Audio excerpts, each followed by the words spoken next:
Although our honks can be entertaining, we have to remember there's an educational purpose behind this. So let's try to learn a thing or two. Maybe. All right. I'm all about being a good citizen and helping each other out, especially out on our roadways.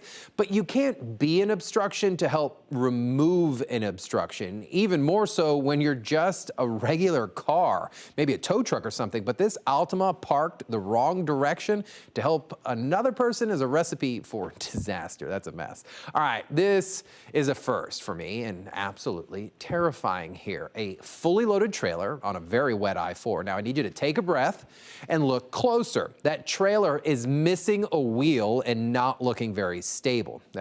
Terrifying.